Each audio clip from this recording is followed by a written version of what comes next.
Welcome back to the Caregiver Minute, where every weekday family and professional caregivers gather to refine their skills, gain inspiration, and prepare to serve. I have the privilege of attending a lot of healthcare conferences and listening to other speakers present on a variety of topics. And one of the most frequent things that I hear people talk about is leading others. That's because people skills are very difficult for all of us. It's not easy to interact with others, let alone to try to influence them in ways that get them doing the things that they need to do. One of the most impactful things that I learned years ago at a session at one of those conferences was from a presenter who pointed out that a lot of people ask the question, how do I get this person to do what she should do? And that's not a very effective question. A more effective question would be, how do I create the conditions under which this person will choose to do what she should do?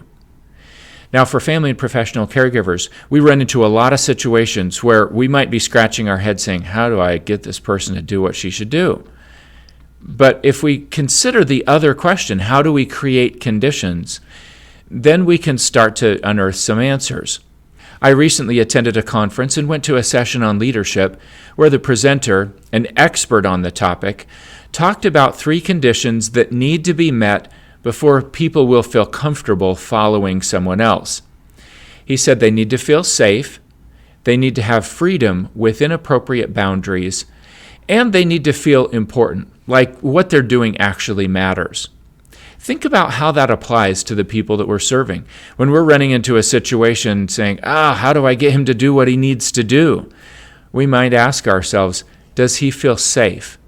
Is there something that feels like an immediate threat to this person? If I was living with dementia and I was only understanding things from one moment to the next, how would this moment look? What would I feel? Is there something that is a perceived threat? If we ask, well, what about freedom within boundaries?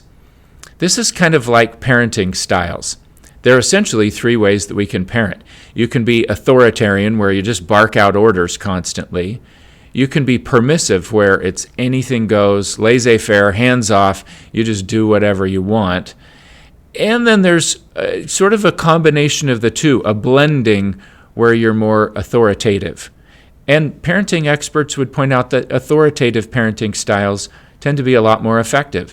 Nobody likes to be told what to do constantly, and nobody feels safe when there are 0 boundaries.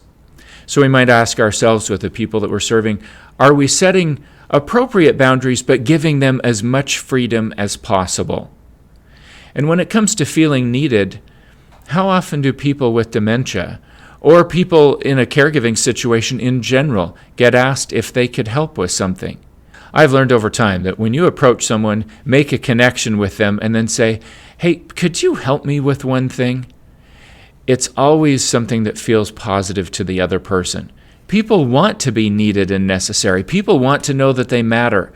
People want to feel significant in some way or another. And part of how we help them feel that is by asking for their opinion, their advice, their help, their encouragement, their friendship. We can do that for the people that we serve. So today, as you work to serve others, and you're considering how to create the conditions that would influence them to do the things that would be best in their lives, I invite you to ask yourself, do they feel safe? Is there any reason why they might not feel safe? Do they have appropriate boundaries and as much freedom as possible within those boundaries? And lastly, am I doing things that help them feel important? Am I creating a sense of meaning and purpose in their life? I promise you, if you consider those 3 things, you're likely to find some answers that will allow you to more effectively influence people to do the things that they ought to do. Thanks for watching, and I look forward to seeing you again tomorrow for another episode of the Caregiver Minute.